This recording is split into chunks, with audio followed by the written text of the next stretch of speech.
questions of our identity and our history are exploding into significance. We are seeing arguments both within nations and between nations. Our need to grapple with a wider variety of perspectives has never been greater. The legacies of empires are shaping the 21st century's problems in the most profound ways. We are, after all, in the first empire-free millennium since ancient times, and yet the world remains in the throes of a great imperial hangover. Some imperial legacies are tangible, for example, shaping our borders and determining the composition of our populations. Other imperial legacies are attitudinal, for example in the ways in which different histories of conquest or subjugation affect present generations. I can empathise with a history of conquest and how it might have caused humiliation cascading down through the generations. And yet my pride in being British means I also understand how a country might be imbued by a great sense of confidence because its recent forefathers had been successful empire builders. Now, I'm not here to pick sides in divisive debates.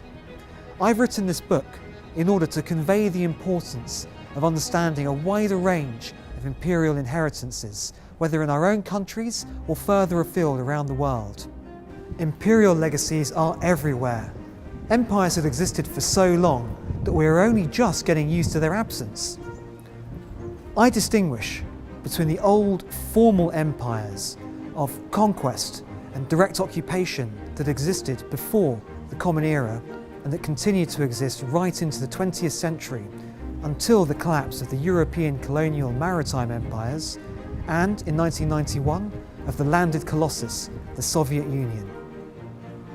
Today, we have informal empires of political and economic dominance, for example, those that have been forged by the USA and China. The Great Imperial Hangover embarks on a world tour, taking into account the different post-imperial experiences of Europe, Asia, America, the Middle East and Africa. I examine how the USA refashioned the very notion of empire in the 20th century and why it still struggles with the legacies of slavery today.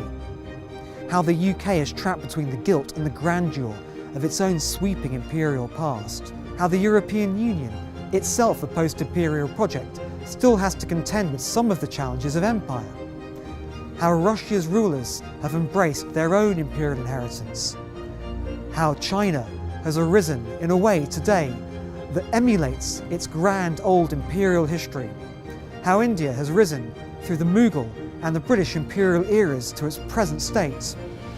How the Middle East still deals with some of the cascading legacies from the collapse of the Ottoman Empire.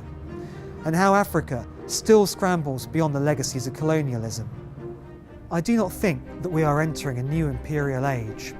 Rather, that world order comprises of a number of different post-imperial legacies. When these different legacies collide, whether within nations or between nations, misunderstandings, friction, and even war can be the result. We are not habitually raised with the stories of other people's histories, which is why it can take real effort to see the world through other people's eyes. Sometimes, understanding what is different between us can be essential to fostering a more harmonious world.